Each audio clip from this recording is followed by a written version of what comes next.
Good evening, ladies and gentlemen. The Shiur is Leiluy Nishmat, Daniella, Shaina, Aleha Hashalom, Bas Yehoshua, Falik, and Nishmat should have an Aliyah.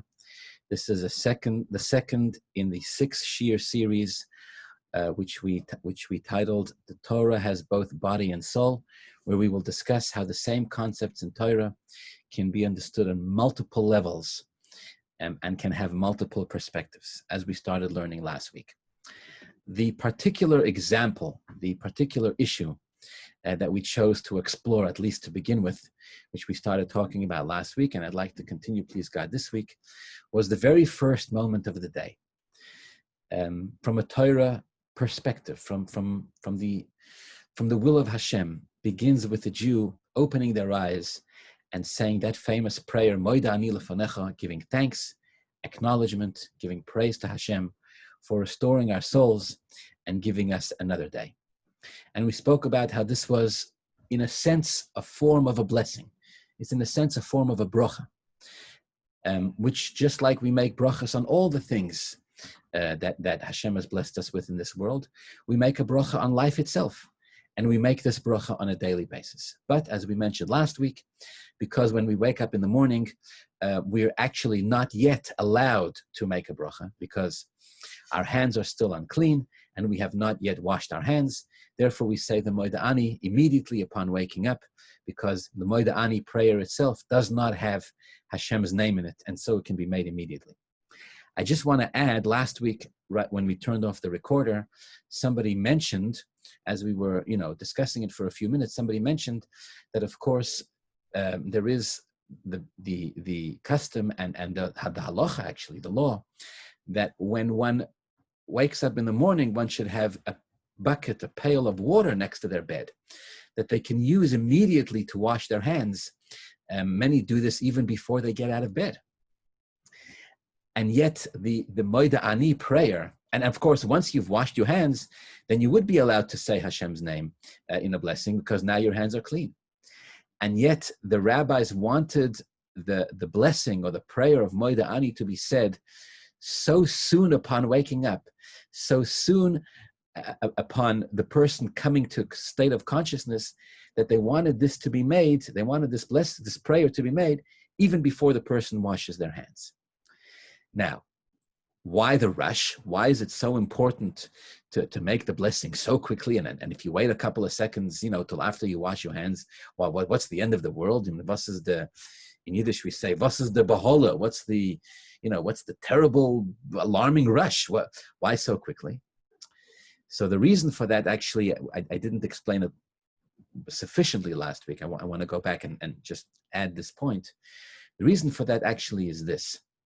We're comparing Moida Ani, we're comparing this tefillah to a bracha that we make before we eat or before we derive benefit from the different things that Hashem has granted us in this world. If you are, for example, going to eat an apple, so when do you make the bracha? The right time to make the bracha actually is before you eat the apple. Yes, if you forget or you neglected to make the bracha before you eat the apple and you remember it halfway through or a quarter of the way through or whatever it is, it's not too late. As long as you're still holding the apple, as long as you're still eating it, you can still make the bracha, yes. But the right time to do it actually is before you eat the apple, before you take even the first bite. Right? That's what it says. It says in the halacha, you hold the apple, for example, or the piece of food in your hand, you make the bracha, and then you bite into it. So really the Moida Ani, which again is seen as a bracha that we're making on the benefit and in the enjoyment and the gift that Hashem has given us of life itself, which we make every morning. So really, in theory, the right time to make this bracha would actually be before you wake up. Because once you wake up, it's like you've already taken the bite in the apple. Once you wake up, once you've come into consciousness, we've already begun the process of enjoying and appreciating life. We're already in the middle. The right time to say the blessing or the prayer would have been in theory before you wake up. But of course, this is circular logic. Before you wake up, you cannot make the blessing or say the prayer because you haven't woken up yet. And in order to say the blessing or the prayer, you have to wake up. But once you wake up, you're already in a state of consciousness, and then you're already, so to speak, too late. So the best thing the rabbis could come up with, the best solution to this, is, well, if you cannot make the blessing before you bite into the apple, at least make the blessing before the second bite into the apple, after the first bite. So even those who follow the halacha and the custom to wash their hands even before they get out of bed, even those Jews are instructed and encouraged to say the Moed Ani even before they wash their hands. The very first moment that you, in Yiddish we say mechabtzach. Mechabtzach means the very first moment that a person realizes that they're alive, that they've come to consciousness, that Hashem has blessed them with another day. In a sense, it's already too late. Not too late, but it's already late. So we want the person to make the blessing the very first moment. Even before the washing of the hands, even before you wash your hands right next to your bed. How can you say a blessing before you wash your hands? The answer is, Moed Ani was constructed as a solution for this, because Moed Ani does not have the name of Hashem, as we spoke last week. We also mentioned that there's a deeper level of the understanding of Moed Ani, which is the waking up in the morning is a remez, is a hint for the revival of the dead.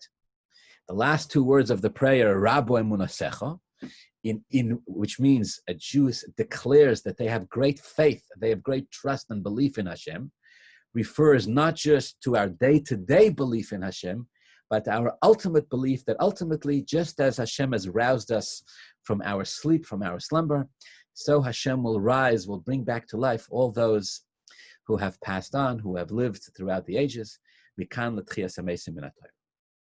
Okay, this is what we discussed last week.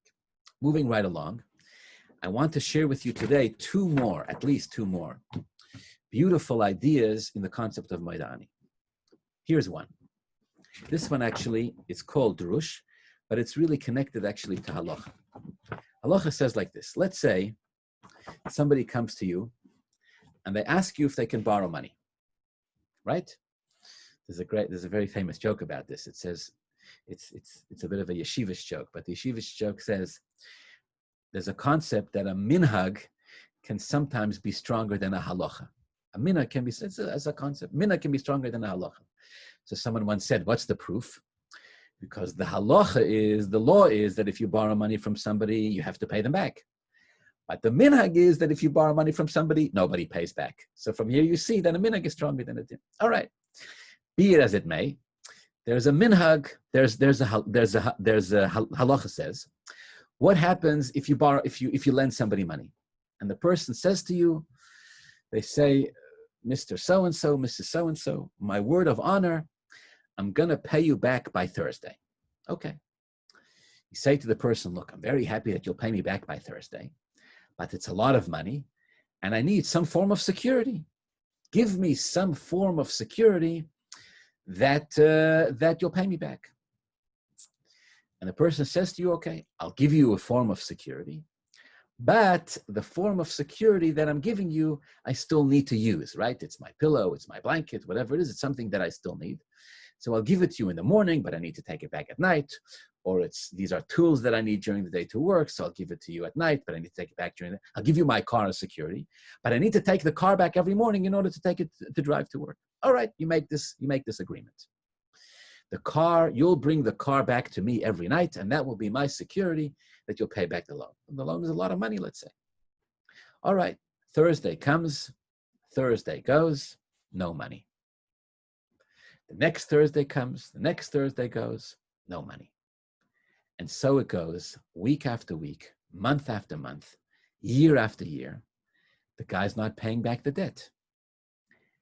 At some point, you're going to turn to the person and say, listen, pal, if you don't pay me back the money that you rightfully owe me, I'm going to keep the security, and I'm not going to keep giving it back to you.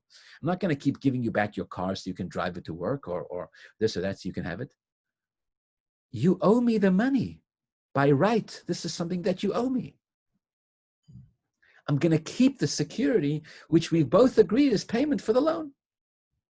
That would be a very logical approach.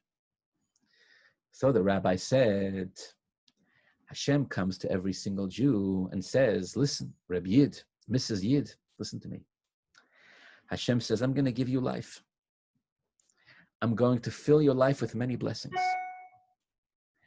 But I'm not giving it to you just in order for you to live a good life Well, I'm giving it to you to live a good life, of course, but I'm not giving it to you stum. I'm not giving it to you just for the sake of it. There's a reason. I'm giving it to you for a purpose. I want you to live a certain way. I want you to fulfill a certain mission in this world. I want you to be an asset. I want you to do certain things. And I want you to refrain from doing other things. Comes the end of the day.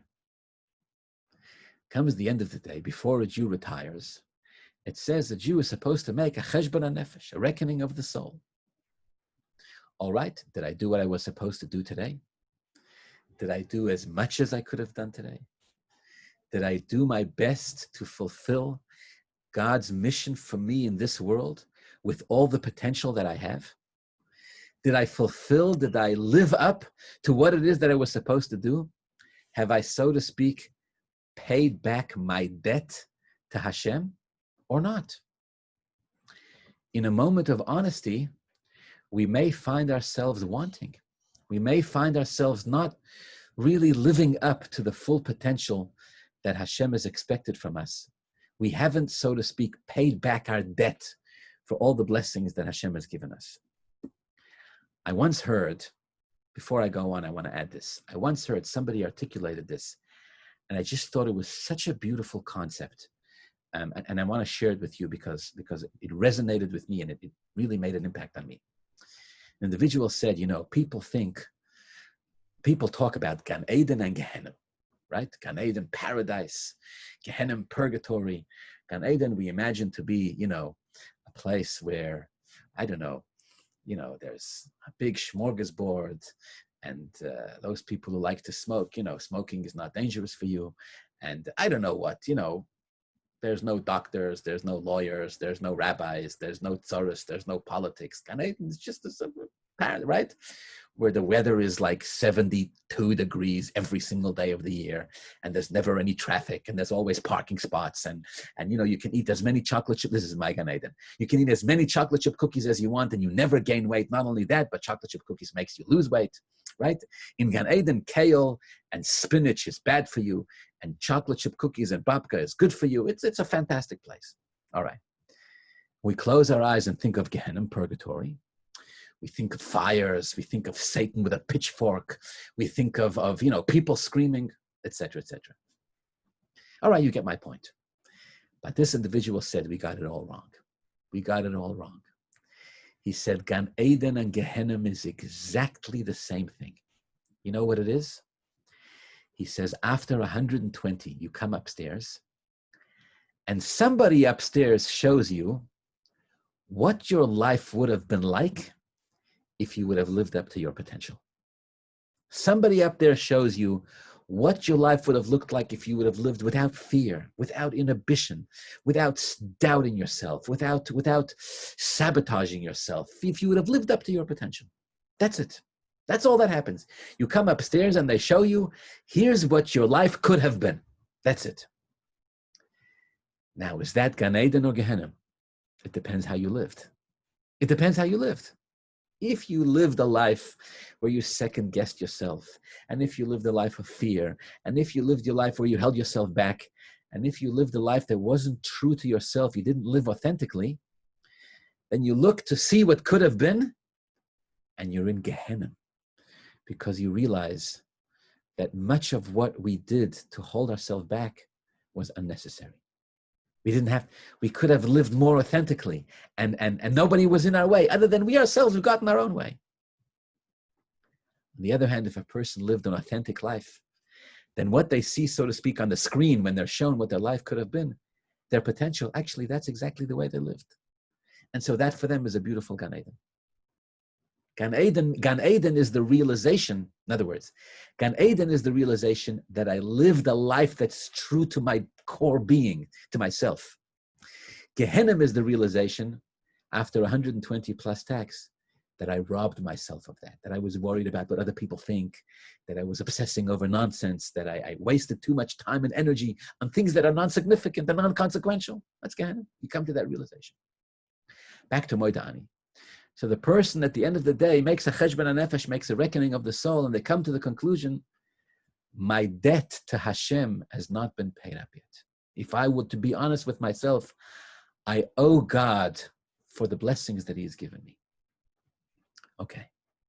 And then we go to sleep and we take our souls, precious and innocent souls, and we deposit them with Hashem, exhausted from a weary day, tired, and not yet having fulfilled everything that it was supposed to.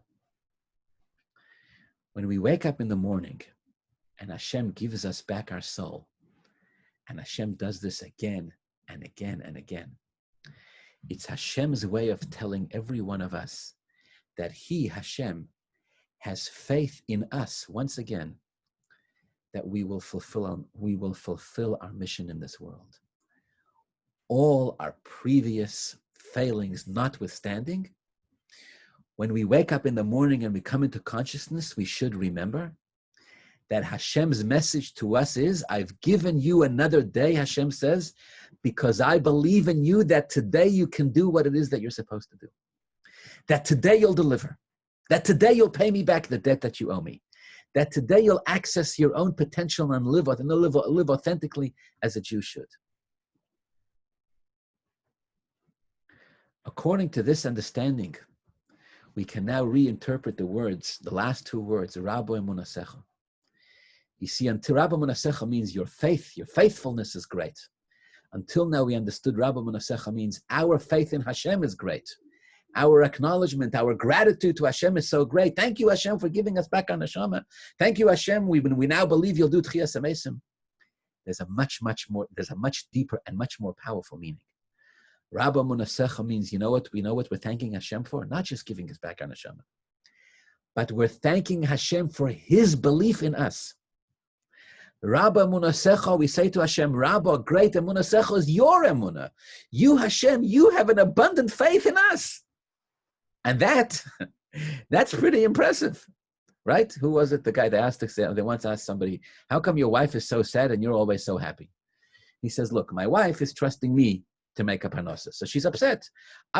Because I'm a lo yitzlach, I'm a shlamazel, I can't do it. But I trust in Hashem. Hashem can do anything. I'm very happy. May not be used as an excuse, but the point is well taken. Hashem, we believe in Hashem. All right, we got big shoulders to rely on. But you know what Hashem does that's even greater than that? Hashem believes in us. And so Hashem, in giving us back our souls every morning, turns to every one of us and says, no matter how many times you failed, no matter how many times you've gotten this wrong, right? Like Groundhog Day. No matter how many times you've gone this round and round and round, Hashem says, today is a new day. I, Hashem, believe in you. You can get this right and you can do this right today. Here's your neshama. Here's one more opportunity.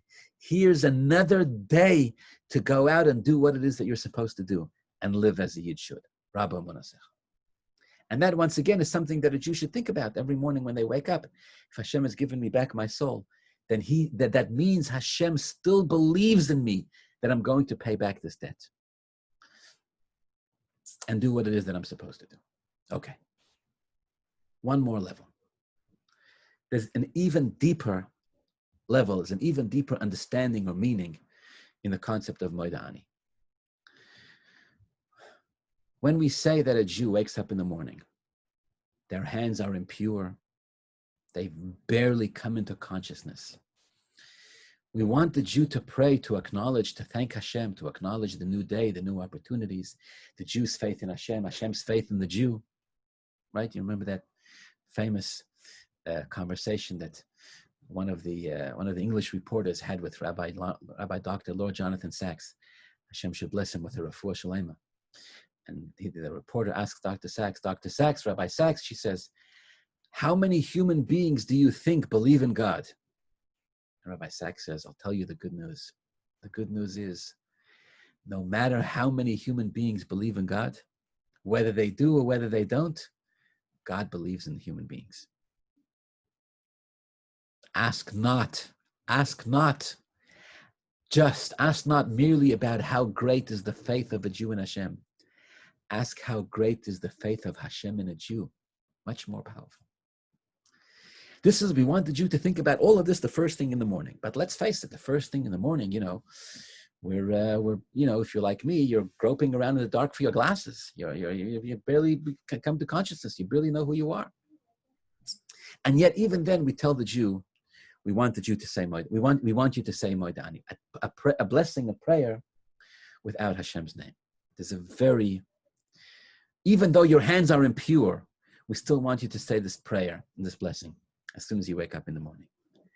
And here there is a very powerful message, perhaps the most powerful of them all. The message to the Jew is like this. You've just woken up. You don't really know where you are.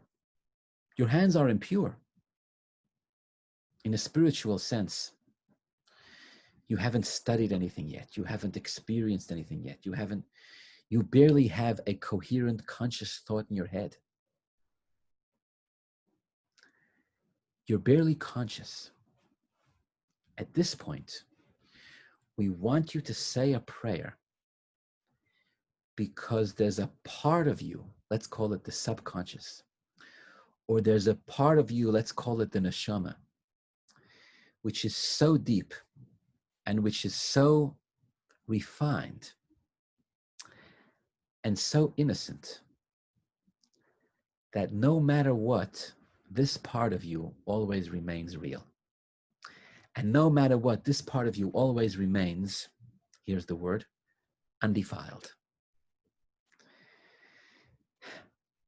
When a Jew wakes up in the morning and says Moedani with the first breath they have, with the first moment of consciousness, with the very first second, before the obsessions and before the worries and before the thoughts, it's that moment that accentuates and that celebrates the part of us, the neshama, that no matter what we go through in life, not just does not get defiled, but cannot get defiled.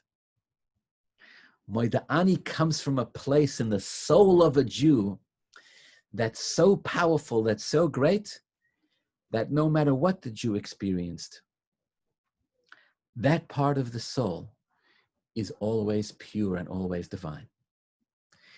It's like the Jew says, look, it's as if the Jew were to be saying, look, my hands are impure.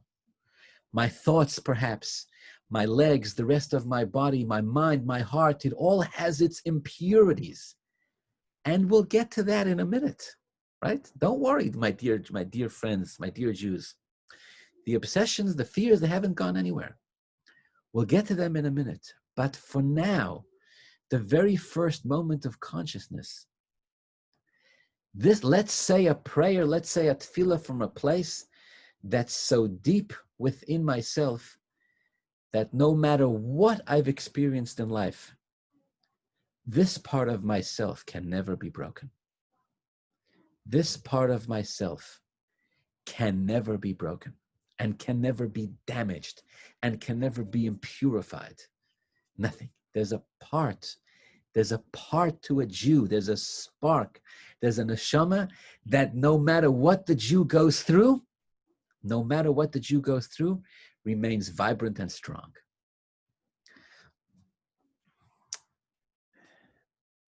Years ago, I remember studying, I may have mentioned this to you in the past, but when I talk about this, it always reminds me of, I was studying a book called Shailas Tshuvas Mimamakim. It's halachic questions and answers that came up during the Second World War, during the Holocaust, during concentration camps, during the time in the ghetto, etc.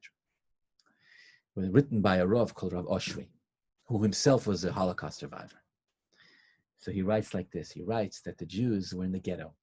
I remember correctly, it was in the Kovna ghetto, if I remember correctly. He said the Jews were in the Kovna ghetto, and before they would go out to work every morning, they would gather together to daven, as Jews do. Of course, davening begins with brachas. And one of the brachas that they would make is, every morning, Baruch Ato Hashem, blessed are you Hashem, Elkeinu melech haolam, our God, the King of the world, Shelo yasani oved, who has not made me a slave. And he said one morning after, or in the middle of davening, one of the Jews came over to him and they said to him, Rabbi, can we really make this blessing, Shelo yasani oved? Can we really acknowledge and thank Hashem and praise Hashem with Hashem's name, Baruch Ato Hashem? Well, you have to be careful when you make an actual bracha and say, Hashem, thank you, Hashem, we praise you, we bless you, King of the world, our Master, for not making me a slave. He said, Rabbi, with all due respect, we're in the ghetto and we are slaves. So we asked him this question in the Kovna ghetto. No, can we make the bracha shaloi asani of it or not? And I remember reading this and I'm thinking, wow, what's the rabbi going to answer? And he said, he writes this in the book. He said, on the spot, I told him, absolutely, make the bracha. He says, we are enslaved. The rabbi says to them, we are enslaved, but only our bodies are enslaved, never our souls. Yes, we're being abused. Yes, we're being tortured. Yes, may Hashem protect us. We're suffering terribly, but we are free. Somewhere deep down inside us beats a Yiddish neshama, beats a Jewish soul, beats the heart of a Jewish people that have survived for 3,500 years and will survive through this too. And yes, even as they beat us with clubs and sticks, and may Hashem protect us, abuse us, we are not slaves, we are free. And every time we make this bracha, he says, well, think of that. It's stuck in my head. I try to think about this every time I make the bracha, every morning, to remember that such heroism and such strength. Perhaps on a far smaller scale, this is the message of the Moeda'ani that a Jew says in the morning when they wake up, and their hands are halachically impure. Torah says, go to the bathroom, for crying out loud. Fix yourself up, rinse your mouth, brush your teeth, then you praise Hashem. Then you'll make a bracha. The Jew says, okay, I will wash my hands, I will brush my teeth, I will get dressed, I'll do everything I have to do and clean myself up as best as I can. But before I do any of that, I'm going to say Moeda'ani, and I'm going to acknowledge that there's a part to me that is not impure. And there is a part to me that no matter what I experienced, and no matter the setbacks and the failings and the humiliation that we sometimes experience in life, there's a dignity within me as a Yid that nothing can break. We call it the Yiddish neshama and the Yiddish hearts. And as long as we can come back to that, we can draw from it endless resources of strength. Moeda'ani is the moment of the day when the Jew wakes up and says, God believes in me, and I am here in this world for a purpose. And I am one with Hashem. I am a godly, divine human being. All my challenges notwithstanding, I don't want to hear about them yet. It's like somebody once said to me, if you want to help somebody, you have to have faith in them. And I dare say, if we want to, we have to remember to have faith in ourselves.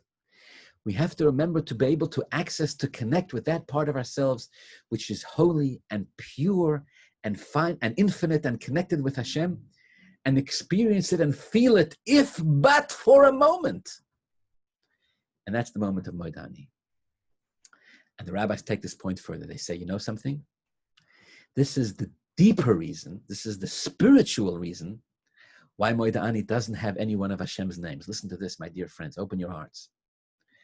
On a simple level, the reason why Moeda'ani doesn't have any name of Hashem is because we're not allowed to say Hashem's name. We have impure hands. We're in a state of defilement. Yes, that's true. But there's a deeper reason. You know what the deeper reason is? Because actually, Hashem himself is greater than any of his names. Names are a limitation.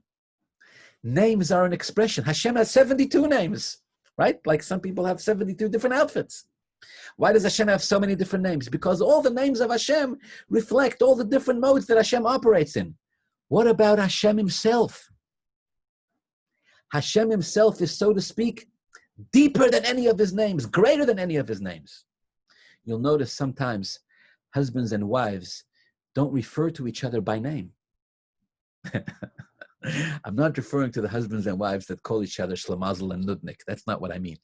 I mean husbands and wives often don't refer to each other with their names because the name feels too superficial. The connection that exists between them is deeper than that. So yes, of course, Hashem has names, and Hashem has many names, and Hashem has Shem Hashem and Shem Elokim. But all these names are all different elements of Hashem. They're different revelations of Hashem. What about Hashem himself? Hashem himself is greater, is deeper than any of his names. On Pesach night, when we talk about the exodus of Egypt, we say, it was Hashem himself who came to take us out of Mitzrayim, not even one of Hashem's names. Anoichi. Hashem says, I myself came down. Deeper, greater than any of my names. By the way, open a parenthesis here. This is, by the way, you can think about this, you can notice this every time you make a bracha. Whatever it is, whatever kind of bracha it is, every bracha has begins with the words, Baruch Atah Hashem, Elokeinu melech haolam. So the rabbis explain, the word Atah, which we say to Hashem, means you. Then we say the name of Hashem, Hashem. Then we say Elokeinu. Then we say melech haolam.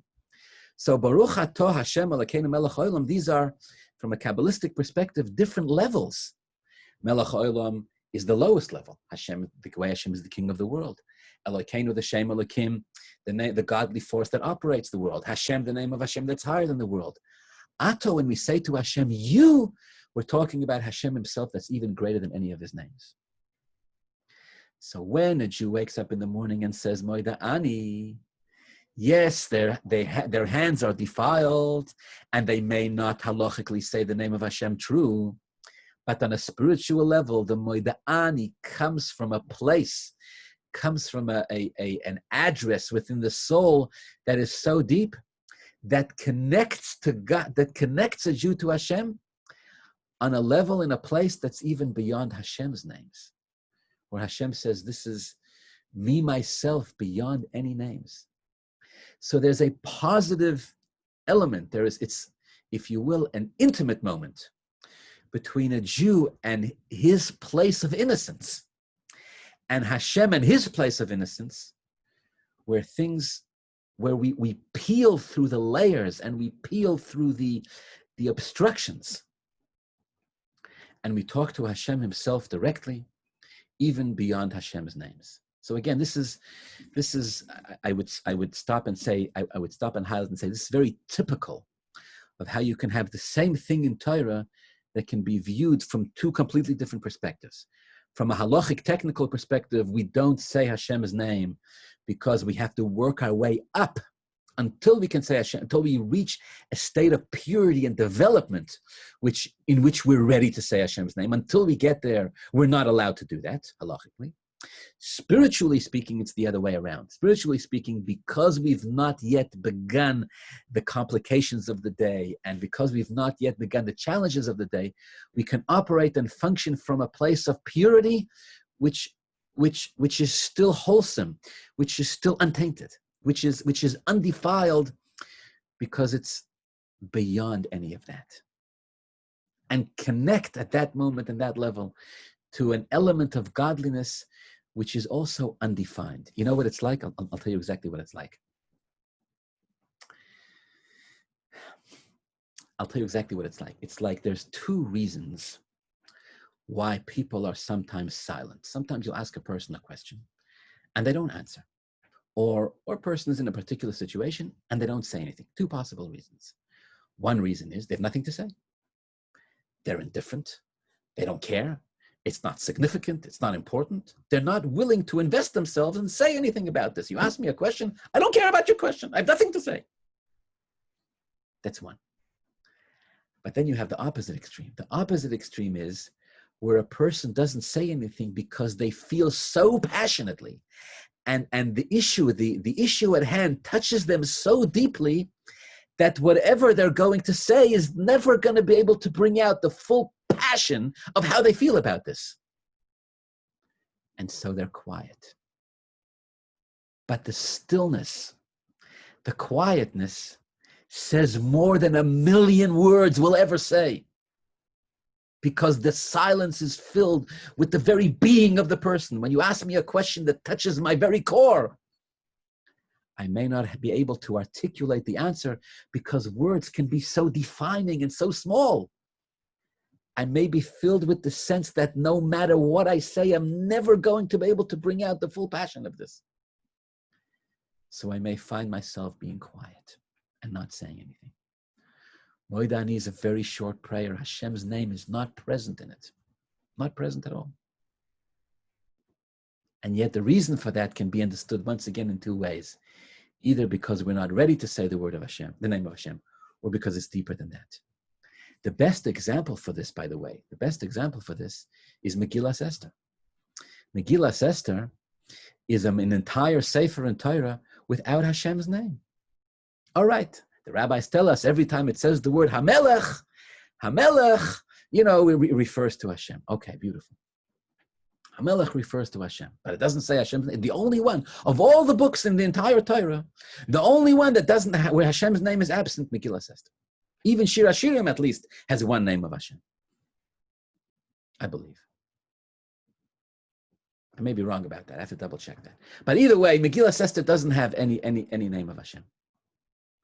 The rabbis say Purim is the greatest Yom Tov on the Jewish calendar.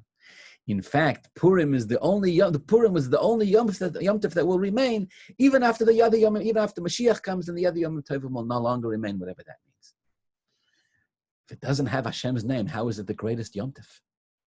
Answer: it doesn't have Hashem's name because we talk about the very survival, the very existence of a Yid. This touches the very essence of Hashem that goes even beyond Hashem's name itself. I want to conclude with the story.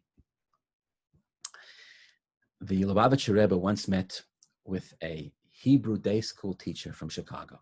Actually, the Hebrew day school teacher was a teacher of children, the children of one of the Rebbe's cardiologists. The Rebbe had a heart attack in 1978, after which he was under the care of a cardiologist called Dr. Weiss. And Dr. Weiss's children learned in a Hebrew school in Chicago, and he brought his children's Hebrew day school teacher to the Rebbe. And they start talking in Hebrew, of course. And the Rebbe says to him, "What do you do?" And he says, "I teach children." "What do you teach them?" "I teach them Torah. I teach them to be good Jews. I teach them to be proud Jews, etc. I teach them to fulfill the mitzvahs."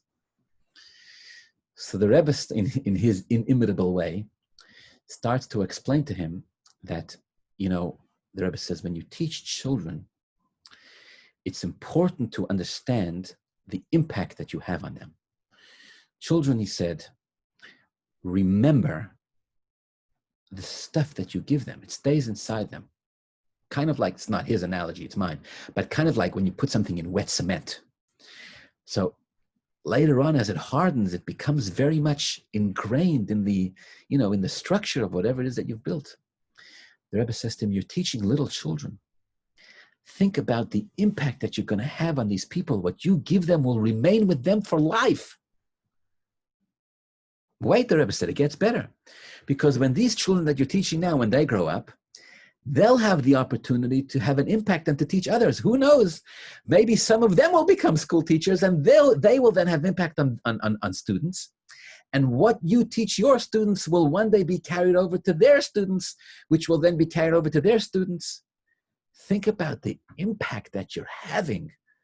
In fact, he said, if you do your job well and really give these kids, if you really give them the fire, the Jewish pride, you give them the Yiddish neshama, you will affect generations, communities, cities, countries. Who knows, the Rebbe said. You may even change the whole world. And the individual, the way I heard the story, the individual was uncomfortable with this because he didn't see himself that way. He saw himself as what we call in Yiddish, a poshet Yid, a simple Jew. So he tells the Rebbe, he says, Rabbi, aval ani rak Yehudi pashut. I'm just a simple Jew. I'm not trying to change the world. I'm not trying to make any kind of revolution. I'm not trying to turn anything over. Just let me be a simple Jew, teach my class, get my paycheck, go home, drink a cup of coffee, go to sleep, wake up in the morning, start all over again. Come on, Rabbi, why do you got to make this more than it is? Ani rak Yehudi pashut. And without a split second's hesitation, without missing a beat, The Rebbe said to him, Ani gam rak Yehudi pashut. I'm also just a simple Jew. Kulanu rak Yehudim pshutim. We're all just simple Jews. But if I said the Rebbe, do my job as a simple Jew, and you said the Rebbe to the school teacher, do your job as a simple Jew, and I as a rabbi, and you as a doctor, and him as an accountant, and everybody as an author, and as a journalist, and everybody as simple Jews do what it is that they're supposed to do, then there's nothing in the world more powerful than a simple Jew who knows that he is a Jew and is able to connect, to tap into that Yiddish neshama that has kept us going for 3,500 years and that will live on eternally. And that really is celebrated every morning when a Jew says Moedani. There's something indestructible. There's something that can never be defiled, no matter what happens. No matter where the Jew finds themselves. Yes, Negel Vasser, no Negel Vasser. Moedani is the moment when a Yid says, Hashem, thank you for my neshama. Thank you for believing in me. I will do my best to remember who it is that I really am and never get distracted. You know, in life, we sometimes have moments of clarity. These are, I like to think of them in my head as moments where all the fog clears away and we can see plainly, clearly that so much of the stuff we obsess over is nonsense, not significant, not important. It's fleeting. It's nobody cares. Nobody cares what this one said and what that one said, right? I don't want to get into trouble for what I'm about to say, but you know, now there is elections. I'm not saying the elections are not important. Of course, they're important. But since I came to this country, every elections that I'm here, everybody says, this one is the most important elections in all of United States history. Never been an election as important as this. So now again, I'm not saying the elections are not important. Of course they are. And everybody should vote. But let's not get carried away. Let's not lose ourselves. Let's not falir in the cup. Let's not think we're small when we're big. Let's not think we're finite when we're infinite. Let's not shortchange ourselves and tell ourselves we have pure hands, so we're incapable. Our hands may be impure, but our soul is infinitely pure and eternally pure. And that's what we acknowledge when we say Moedani. It's what Hashem sees in us every single morning.